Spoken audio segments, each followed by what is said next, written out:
Greetings, I am John the Verbose, and this is my video for the YTpaganChallenge week 51 on what does this time of year mean to you, referring to the Midwinter Solstice. And this is my interpretation coming from being a Reformed Druid, and though I do not represent all Druids, but I represent all Druids of all Reformed Druids of North America, but this is basically a poorly planned video, but I'll try to keep this very concise. From the Book of Customs, we have, of the Reformed Druid Anthology, we have this from chapter the 4th, verse 3 and 4. Ye shall celebrate on the day of Midwinter, for on that day doth the sun begin again to rise in the south. So shall ye celebrate it with the burning of logs and making merry. So shall ye make merry on the day of Oimog, which is the first day of the period of Arach. And on these days shall ye glorify the mistletoe and the evergreen, for it is a living testimony to the continuance of life, yea, even in the midst of a dead world.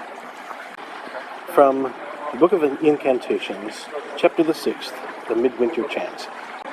Belanos halts his outward flight and returns to us today. The shortest day, the longest nights, he returns to us today. So let us rejoice in his sight. O Belanos, to thee we pray, smile on us today. O look on us who keep thy ways, smile with us today. O Belanos, who givest light, O Belanos, who givest life, we rejoice at thy turning. A sign of life to us returning. To thee all praise, O Lord of light. Thou who wakest away the night, thou who givest life to land, and warmth and joy unto man. O Belanos, we praise thee. So essentially, for the Midwinter Solstice, this is a time that, in ancient times, it was a common superstition that the sun was just going to keep going and going away. But finally, this is the time that the sun stops its southward trend and then returns and comes back.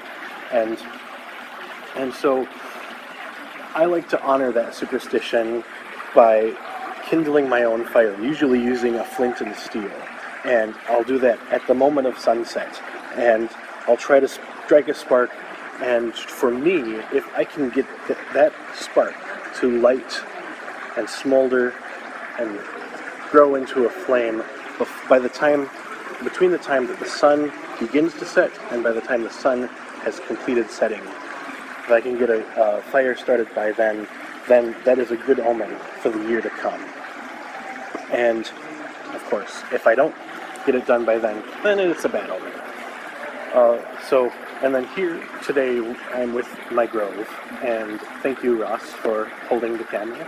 But it's so cold outside. It is like 10 degrees below zero.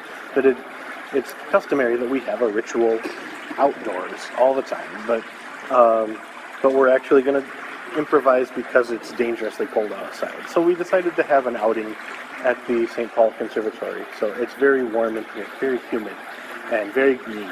And so it is literally an oasis in our frozen tundra of Minnesota. And then after this, we're going to have a feast to celebrate, and then it's going to be very subdued, because with the Reformed Druid tradition, a lot of Druids tend to go inwards and hibernate during the winter months. So that's all I had right now. Thank you for watching my video, and we will see you next week.